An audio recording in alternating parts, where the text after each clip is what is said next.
A-Day was exactly what every Auburn fan wanted. You are Locked On Auburn, your daily podcast on the Auburn Tigers. Part of the Locked On Podcast Network, your team every day. Yes, welcome on into Locked On Auburn, your daily Auburn Tigers podcast. I'm your host, Zach Blackerby, and thank you so much for making Locked On Auburn your first listen every single day. Joining us as he does every single Monday, Lindsay Crosby of AuburnDaily.com, as well as several other places. And Lindsay, we'll talk about every aspect of A-Day, including, I think DJ Durkin's already made a huge impact on the defensive side of the football. Is the offense overall better? We'll take a deeper dive into that. But Lindsay, I think the overarching topic, discussion, takeaway from A-Day is it's what every Auburn fan wanted. And let me explain what I mean by that. Please. It's not like every Auburn fan wanted to see the passing offense just explode or anything like that, because we didn't really see that. The numbers are fine, but Auburn's offense was always on the field, so I think it's a little misleading. But what I mean by that is I think you can pull and twist whatever narrative you want from A-Day and have a case for it. I think if you went into A-Day wanting to see improvement in the passing game, you could walk away saying that you saw that. On the other side of the coin, I think you can say, hey, I didn't really want to believe in Peyton Thorne and these quarterbacks, so I'm going to walk away thinking that. And I think there's arguments for and against what we saw in the passing game on Saturday.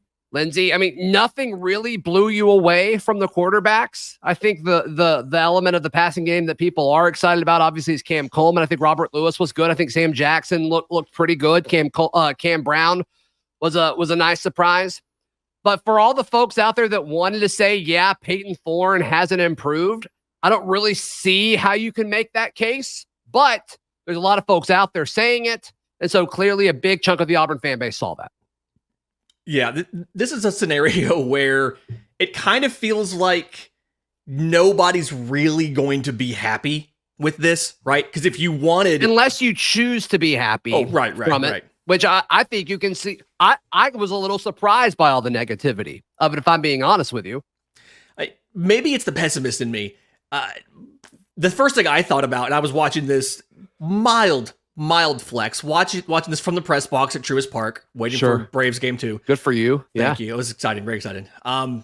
My first thought was the things that I was looking for to be noticeably better didn't really take a leap. And so I guess I'm the flip side of that coin for you, where, the things that I wanted to see better, I didn't feel like we saw the consistency from the passing game. Peyton Thorne looked good. The numbers were good, right? 9 of 13, 133 yards, a touchdown, like a 69% completion percentage. It was a nice performance from Peyton Thorne. But I didn't see, outside of the couple Cam Coleman amazing plays, I didn't see that type of offense that looked like it could just run, like you just move the ball at will and score plenty. And so I guess I'm the flip side of the strengths that I thought Auburn had. We didn't really the running game wasn't really there in the spring game. Yeah, and then that's a question for sure. Yeah. And then the big performances that you were hoping for to make the case to naysayers who didn't believe in this team, you don't really have that concrete evidence of look how dominant that passing game was, right? So that was, I guess that's the flip side of your perspective is mine of, I don't feel like I have a ton of ammunition to go against other fans and say, no, look how much better Auburn is this year based on what they did in the spring game.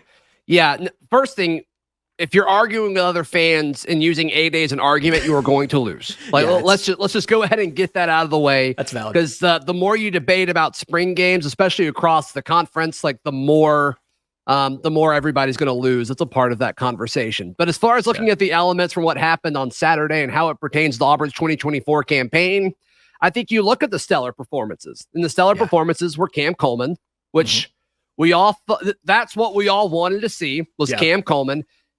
4 catches, 92 yards, the lone touchdown through the air in the game. And then the other one was Robert Lewis, who led Auburn in catches. He had 5, 73 yards, and that may be a normal stat line for Robert Lewis over the course of his lone season here at Auburn in 2024. And it's if you take that And Auburn has a stat line of Cam Coleman consistently 4 catches for 92, and Robert Lewis 5 catches for 73. All of a sudden, that puts Auburn's offense in a way different category than what we saw a year ago, or really the last several years here at Auburn. You did have games where you didn't finish with 165 passing yards, so that makes sense. Yeah, that's valid. 100%, right. Or have two guys that were over 70 yards receiving. It's just that hasn't happened a ton over the last few seasons at Auburn, sadly, but it's true. And I think that's sustainable. I think both of those guys can do that. And I think Cam Brown, 3 for 45, can be something that you want to see. It's just you gotta kind of look past the whole stat line of it all, because when you talk about quarterbacks in a spring game, and this is not me defending Peyton Thorne. I think Peyton Thorne looked better now than he did when he got here, which would have been a few weeks after this, because he didn't go through spring last year. But if you were to go back a year ago, I think what Peyton Thorne did in this spring game is better production from the quarterback that we saw in Auburn spring game a year ago, which should that be the same bar that we used to compare? I don't know. I genuinely don't know. I don't think so. I don't think you should use that same bar, but Auburn is farther along offensively than they were a year ago. The biggest thing with Peyton Thorne is I think we know what his arm is at this point. It's fine. It's not great. It's not perfect, but I think it's fine. It's good enough. Yeah, it is good enough. It is good enough. That's not, I think, what held this offense back a year ago. It was play calling, which we didn't get any answers on that, and we won't till the season starts. And it was decision making. And I think Hugh Freeze, when asked about the offense in his post-game presser, he said, obviously, I haven't watched the film yet. It's seconds after the game ended. But it feels like the quarterbacks made the right decisions in the RPO game. And there were a few times where he was looking at his primary read, and then you saw him either go to a check down or progress across the formation. And there was one where it ended up being kind of an outbreaking route to Cam Brown, and it was probably 3 progressions in. We didn't really see that a year ago. Now, the other side of this is that, and if you want to be negative, which you can, I'm not telling you what to think, but I'm telling you what I think. But if you wanted to point at that and say, well, yeah, he had extra time, it's not a live game or whatever, it's sure, I get it. And until he does it in the fall, he's going to have the naysayers and point that out. And I'm not saying you shouldn't do that. But there were things that we saw from him that we did not see in the passing game from a quarterback a year ago. And to me, that is improvement. Yeah, and he is better. He is better. And I think it feels like it was a step that you needed to see. And it wasn't all on him, right? He was making the reads, going through the progression, but receivers were doing what they were supposed to do most of the time. I think Hugh even mentioned that Cam Coleman a couple times had something where maybe he made the wrong decision or did the wrong thing. But I think that's part of it too. And I have not rewatched it yet. And granted, I was half distracted. There was no game on yet when I was watching Eric Truist, but sure. We're one drop. Officially one drop. So 26 of 49 as a whole on the passing, 1 drop charge to the wide receivers. And so I feel like it was Robert Lewis who had the most catches, ironically. Yeah. It feels like my gut reaction on it was, for the most part, guys were doing what they were supposed to do. It was just maybe the pass wasn't quite there. The defender got in the way, something like that. More excusable misses on some of those cases than just quarterback, wide receiver being on completely different pages. And I think the fact that there was no interceptions with a defense that we know is a good defense and can pick balls off, especially in the back end. Yeah, I think is another example of the offensive cohesion felt like it was there. Yeah. Yeah, and does it look different if it's, ones versus ones, which you didn't really see that a ton on Saturday? Was that by design? I don't know. Does the offense look substantially worse if it's good versus good? Probably. That's an element of it. So once again, to put a bow on this part of the show, whatever you wanted to get out of A-Day, you can get. If you went in there saying, I want to feel good about this team in 2024, I think you can look at some of the things that we just said. If you wanted to go in there and say, no, I want to continue to complain about the quarterback room and how the offense isn't far enough along, you can do that too. Both of those options are there. They're both low-hanging fruits on different sides of the same tree. You do whatever you want. But thank you for doing it here on Locked On Auburn. Coming up, I want to talk about the running game. It's not as bad as the stats said it was. We'll talk about why in just a moment, right here on Locked On Auburn. Today's show is brought to you by our friends at LinkedIn Jobs. Lindsay, you love LinkedIn Jobs. I love LinkedIn Jobs because the folks that you find at LinkedIn Jobs, they're qualified, they're professional. You've talked about their communication skills, that easy to get in touch with on previous shows. Mm-hmm. Do you find those types of people not on LinkedIn Jobs, Lindsay? Usually, I don't find people when I'm using something that's not LinkedIn Jobs. But that's right. My current role, got it through LinkedIn Jobs. The people we've hired to join my team, LinkedIn Jobs. Mm-hmm. When we get ready to bring folks on for Braves Today and Auburn and all that stuff, probably going to use LinkedIn Jobs. It's the best place. That's right. LinkedIn knows that small businesses are wearing so many hats and you may not have the time or resources to hire. It gives you the top few candidates for you and you can set it to kind of feed you whatever you want it to. And it's so time efficient and it's great. And so you're probably hearing this. You're like, okay, I can get a qualified candidate quickly. Well, it's got to cost a ton. No. You can post your job for free at linkedin.com/lockedoncollege. That's linkedin.com/lockedoncollege to post your job for free. Terms and conditions apply. Lindsay, you brought it up earlier. Is the Auburn running game, should we be concerned about it? Because the defense looks so good. DJ Durkin had these guys ready to rock and roll on 8A. At 8A this past Saturday. Auburn couldn't get the ball going at all through the ground. I talked about this specifically with Daryl this past Friday, saying if the Auburn offensive line does not get anything going, I'm not going to worry about it because I feel so confident in this offensive line. I feel so confident in the staff surrounding the offensive line. The bigger question to me was the defensive front. It's like, can the defensive front perform? And they did. Boy, did they do that, Lindsay. But to me, there's not an aspect of this rushing attack that's worse than it was a year ago. You lose Gunnar Britton, sure. But I think the natural step of maturation of Connor Liu after being in the SEC for a season is a step forward in the right direction. We've heard nothing but incredible things about how a flip has switched in the noggin of Jeremiah Wright, and he's ready to rock and roll at that right guard spot. And at right tackle, another year of Xavier Miller. We all kind of were told a year ago and this past spring that he was a year away. Well, here we go. And then obviously you add Percy Lewis. So I think as a whole, the opportunity for space and a potential yardage for these running backs of Jarquez Hunter, Jeremiah Cobb, Damari Austin, I still think it's there. I am not deterred by what we saw on Saturday when it comes to the running game, Lindsay.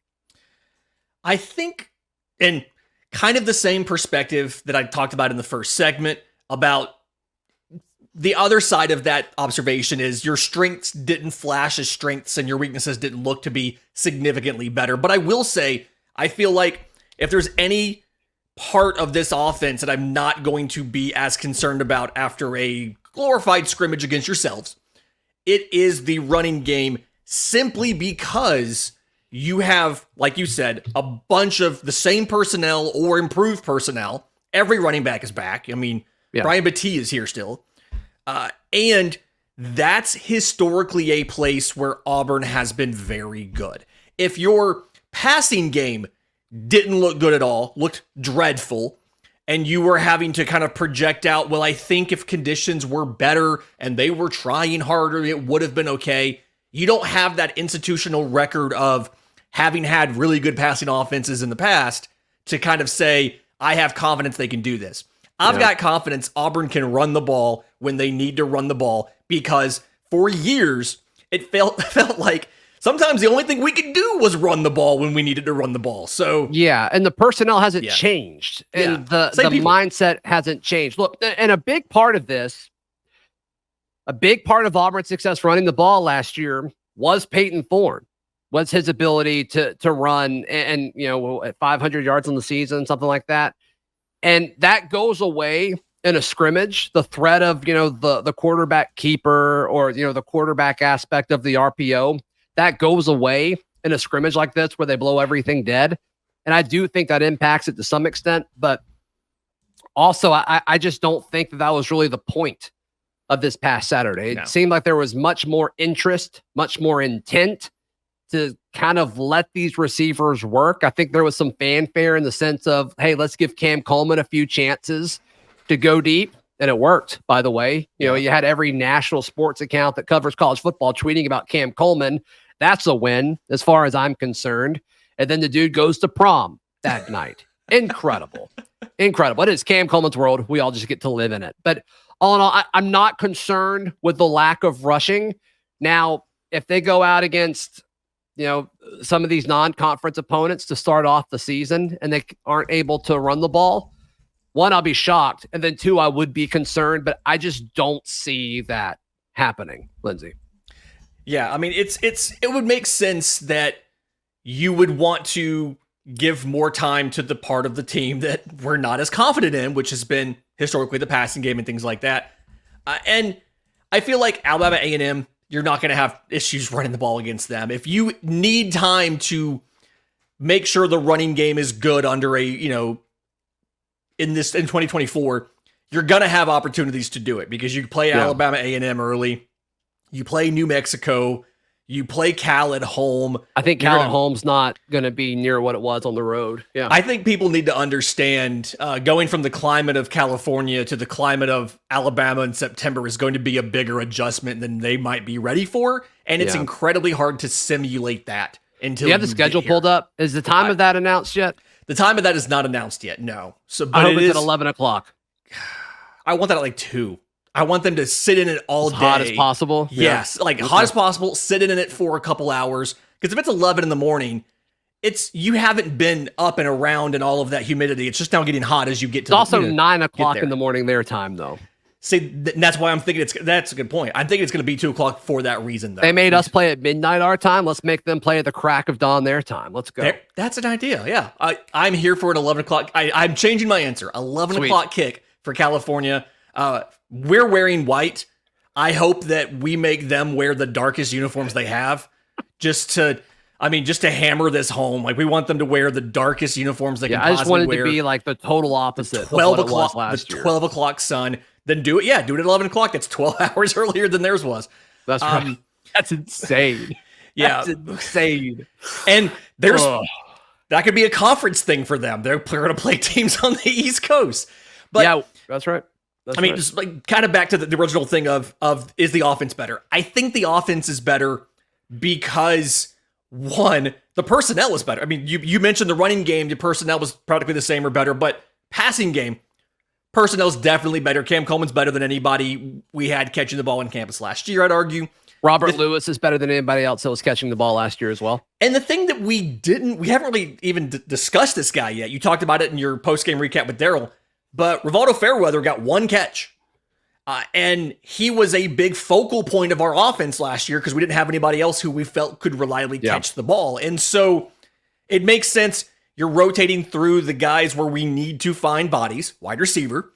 Right. And you've kind of got him, I'm not going to say in bubble wrap, but you've kind of got him waiting in reserve because you know what Rivaldo Fairweather can do. Yeah, that's true. So you're going to add that aspect in as well as adding in the running game when you're legitimately trying to come up with good run plays and not just a dive into the line because you're waiting to figure out what next passing concept you're going to call. So I mean, use these opportunities to get better and to get more information. I'm not worried about the rushing attack. I'm really not. And we'll see what happens with this rushing attack, and we'll see if all 4 of these backs stay. I'm kind of wondering if it makes sense for Brian Battie to stay. He entered the portal in the December window and he came back. I don't know. I mean, he can't feel like he's super fired up about the opportunity unless he just wants to return kicks and be the 3rd or 4th guy. But I don't know. That's interesting to me. And then if he does, like, does Auburn go out and backfill that? Do they go out and get a running back? Which that'd be a fun conversation to have if it happens. But he got 1 carry and 1 target. That's it. Yeah. And that almost sounds like more than what I think he'll get once the season starts. I mean, he'll return kicks, I would assume, but outside of that, it's like, is that enough for him to stay? This is an upperclassman, right? I mean, he's been playing college football for a minute. Is that enough for him? We'll see. And the portal opens on the 16th. So, and then another aspect of this, and Hugh Freeze pretty much said it point blank. He's like, we need depth in 2 spots, wide receiver and defensive line. And so that's me saying, to me, I think that's Hugh Freeze saying, hey, wide receivers, we need you. We need you. And so I think that's going to be something they add in the portal. DJ Durkin, he's already made an impact with this squad. We discuss what that means in just a moment, right here on Locked On Auburn.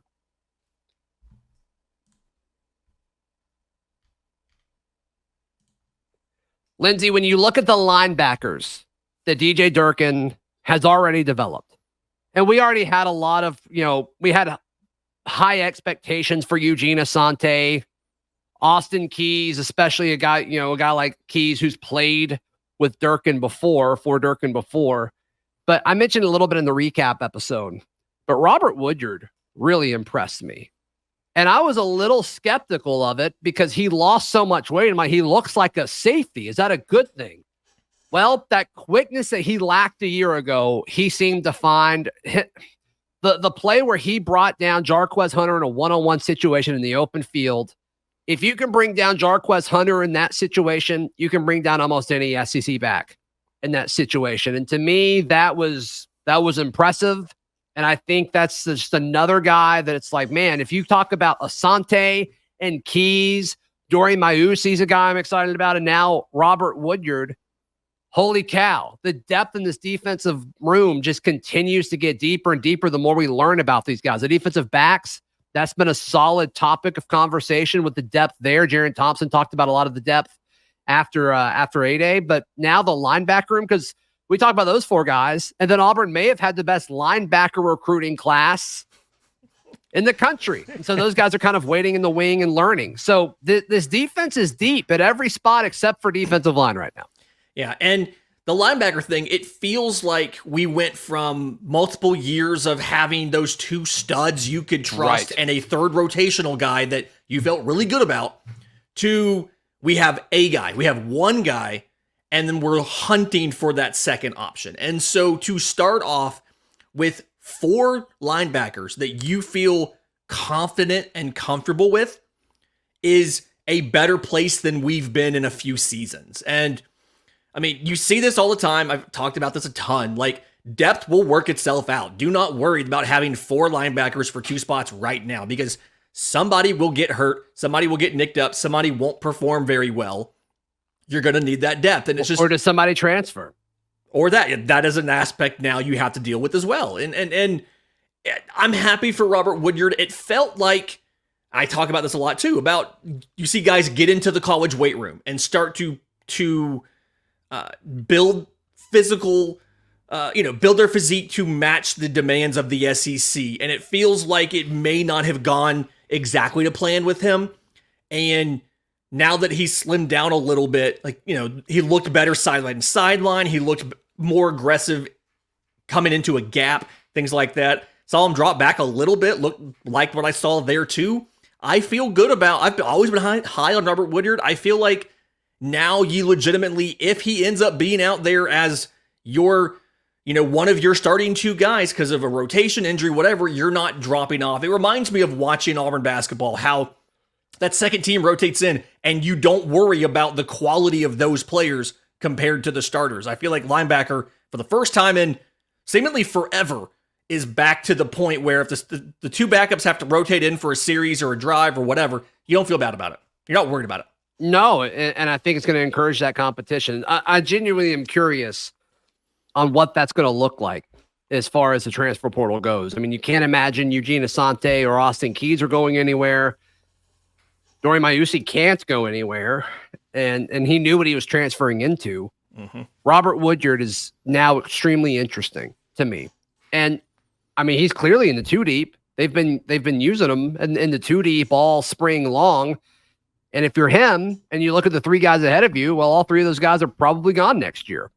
And it'll be him next to either DJ Barber or DeMarcus Riddick or whoever that could be. So if you're Woodyard, you got to think that you stay, which is a good thing. I think it's a good thing for next year's roster more so than this year's roster, but just the overall state of the program, you want to keep these guys around. So I like that.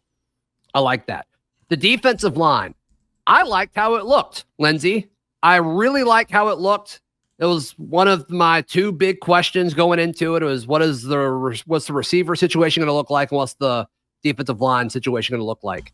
I think they both look good. I think both of those things looked good on Saturday. Does it give me a ton of confidence? No, but it does look better than I thought it would. I really thought Auburn was going to be able to take advantage of that mismatch. And there were times where the second team defensive line was going toe-to-toe with the starting offensive line, especially in the red zone. And to me, I think that's crucial. I think that's really, really good. So seeing some of those linemen. What's that? Seeing some of those linemen step up. TJ Lindsay, Malik Blockton, Jamison Travis, like same kind of situation where I feel better now about if you have to run some of them out there, if you have to do a wholesale line change on a drive, I feel better about running them out there. Now, we talked about this a lot last year. Do you want to have some sort of experienced, versatile guy who's played 50 or 60 games in college that you can plug into virtually any spot? You'd kill to have that. You want that. You're going to go find that in the portal after spring.